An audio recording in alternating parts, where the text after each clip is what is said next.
യുഎഇയിൽ സ്ഥിരമായി യാത്ര ചെയ്യുന്ന വിനോദസഞ്ചാരികൾക്കും കുടുംബങ്ങൾക്കും ബിസിനസ് ആവശ്യങ്ങൾക്കായി എത്തുന്നവർക്കും ഏറെ പ്രയോജനകരമായ 5 വർഷത്തെ മൾട്ടിപ്പിൾ എൻട്രി ടൂറിസ്റ്റ് വിസയെക്കുറിച്ചുള്ള വിശദാംശങ്ങൾ അധികൃതർ പുറത്തുവിട്ടു.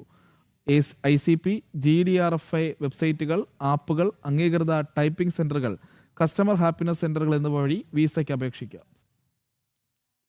സാധാരണയായി 48 മണിക്കൂറിനുള്ളിൽ അപേക്ഷാ നടപടികൾ പൂർത്തിയാകുമെന്നും അധികൃതർ അറിയിച്ചു. എല്ലാ രാജ്യക്കാർക്കും അപേക്ഷിക്കാവുന്ന 5 വർഷത്തെ മൾട്ടിപ്പിൾ എൻട്രി ടൂറിസ്റ്റ് വിസയിൽ ഓരോ പ്രവേശനത്തിലും പരമാവധി 90 ദിവസം വരെ UAEയിൽ താമസിക്കാം. ആവശ്യമായാൽ ഈ കാലയളവ് നീട്ടാനും സാധിക്കും. വിസയ്ക്ക് അപേക്ഷിക്കുന്നവർ കഴിഞ്ഞ 6 മാസത്തിനിടെ കുറഞ്ഞത് $4000 ബാങ്ക് ബാലൻസ് ഉള്ളതിന്റെ രേഖ സമർപ്പിക്കണം. കൂടാതെ 6 മാസത്തിലധികം കാലാവധിയുള്ള പാസ്പോർട്ട്, മടക്കയാത്ര ടിക്കറ്റ്, UAEയിൽ സാധ്യതയുള്ള ആരോഗ്യ ഇൻഷുറൻസ്, പാസ്പോർട്ട് സൈസ് ഫോട്ടോ എന്നിവ ആവശ്യമാണ്. ചില രാജ്യക്കാരായ അപേക്ഷകർക്ക് ദേശീയ തിരിച്ചറിയൽ കാർഡ് സമർപ്പിക്കേണ്ടതുണ്ട്.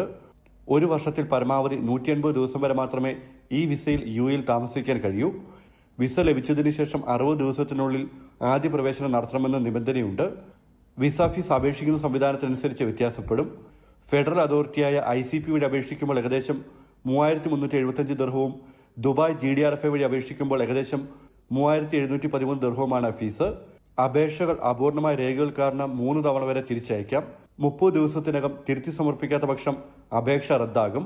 വിസ നിബന്ധനകൾ ലംഘിച്ച് രാജ്യത്ത് അധിക ദിവസം താമസിച്ചാൽ പിഴയും മറ്റ് നടപടികളിൽ നേരിടേണ്ടി വരുമെന്നും അധികൃതർ ഓർമ്മിപ്പിച്ചു. ജനം, ദുബായ്.